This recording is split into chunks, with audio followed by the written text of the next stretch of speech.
औज़ुबिल्लाहिमिनश्शैतानिर्रजीम बिस्मिल्लाहिर्रहमानिर्रहीम। आप देख रहे हैं टेक्निकल एक्सपर्ट्स और मैं हूं मोहम्मद अमीन। हम आपको अपने चैनल पर खुश आमदीद कहते हैं। डियर स्टूडेंट्स, आज की इस क्लास में हम पढ़ेंगे डायमेंशन मेन्यू में जाकर लीडर के बारे में, सेंटर मार्क के बारे में और ओब्लिक के बारे में।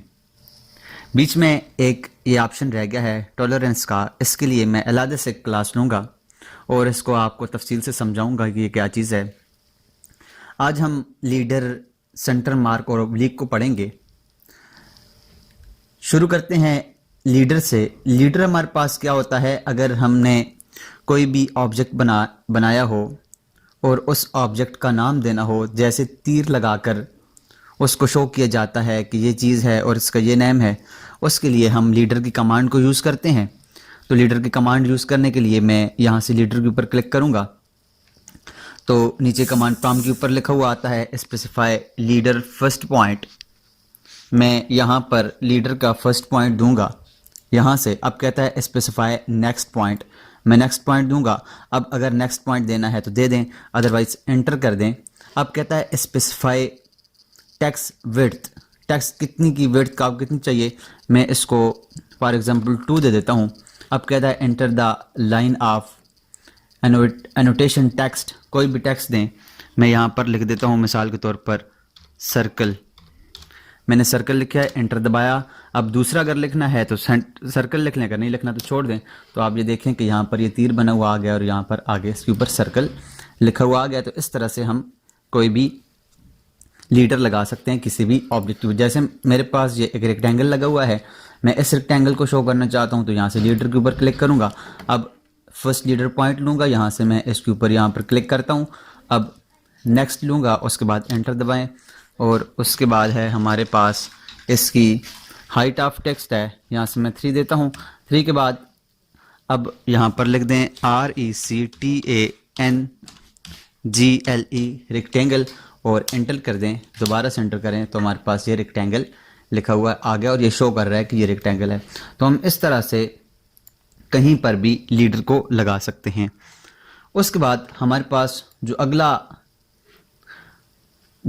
हमारे पास कमांड है वो सेंटर मार्क है। सेंटर मार्क क्या, हमारे पास मिसाल के तौर पर एक सर्कल बना हुआ है, इसके सेंटर को मार्क करना है कि हमारे पास इसका सेंटर किधर है। अब तो हमें यहाँ पर इसका सेंटर नहीं पता, अगर मैं इसके ऊपर क्लिक भी करता हूँ तो ये तो ऐसे शो कर देता है, लेकिन अगर आप इसके ऊपर लेके जाते हैं तो आपको सेंटर शो नहीं करता। तो आप क्या करते हैं, यहाँ से डायमेंशन में जाकर सेंटर मार्क के ऊपर क्लिक करते हैं। अब इसको सर्कल को सिलेक्ट करें तो देखें ये सेंटर को मार्क कर देता है कि ये आपका सर्कल है। उसके बाद हमारे पास आगे है ओब्लिक। ओब्लिक क्या है कि हमारे पास एक मिसाल के तौर पर एक डायमेंशन लिखी हुई है, उसकी हम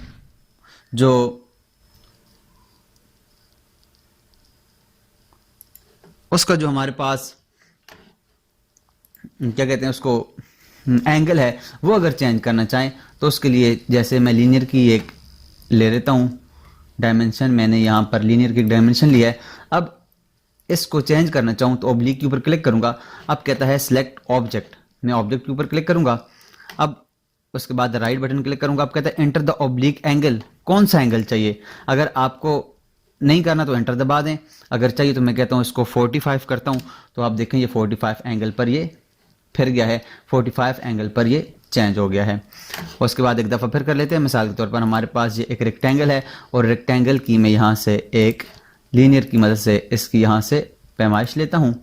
अब मैं यहाँ से डायमेंशन में जाता हूँ और ओब्लिक के ऊपर क्लिक करता हूँ।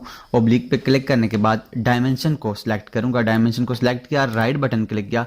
अब कहता है ओब्लिक एंगल दें इसका, मैं यहाँ पर देता हूँ मिसाल के तौर पर 80 देता हूँ, 80 दूंगा। तो आप देखें ये 80 पर उसने थोड़ा सा इसको चेंज कर दिया है। दोबारा से मैं Z के ऊपर क्लिक करता हूँ, कंट्रोल Z करने के बाद मैंने इसको अंडू किया है और अंडू करने के बाद दोबारा से मैं ओब्लिक के ऊपर जाता हूँ। ओब्लिक पे क्लिक करने के बाद select object, right button click करें। अब दे दें इसका एंगल, मैं इसका एंगल 30 देता हूँ। तो अब ये देखें आपके इसने इसको 30 एंगल पर मोड़ दिया है, 30 एंगल पर इसको कर दिया है। तो इस तरह से हम यूज़ करते हैं अपने लीडर की कमांड को, सेंटर मार्क्स को और ओब्लिक को। तो इंशाल्लाह नेक्स्ट क्लास में हम टॉलरेंस पढ़ेंगे, उसके बाद फिर अलाइन टेक्स्ट है इसके ऊपर पढ़ेंगे, उसके बाद फिर डायमेंशन स्टाइल है और अब राइड है, ऑपरेट्स है, तो इनके बारे में इंशाल्लाह नेक्स्ट क्लास में पढ़ेंगे। आज के लिए इतना ही, मिलते हैं नेक्स्ट क्लास में। तब तक अपना और अपने साथ जुड़े हर रिश्ते का ख्याल रखिएगा। अल्लाह नेहगबान।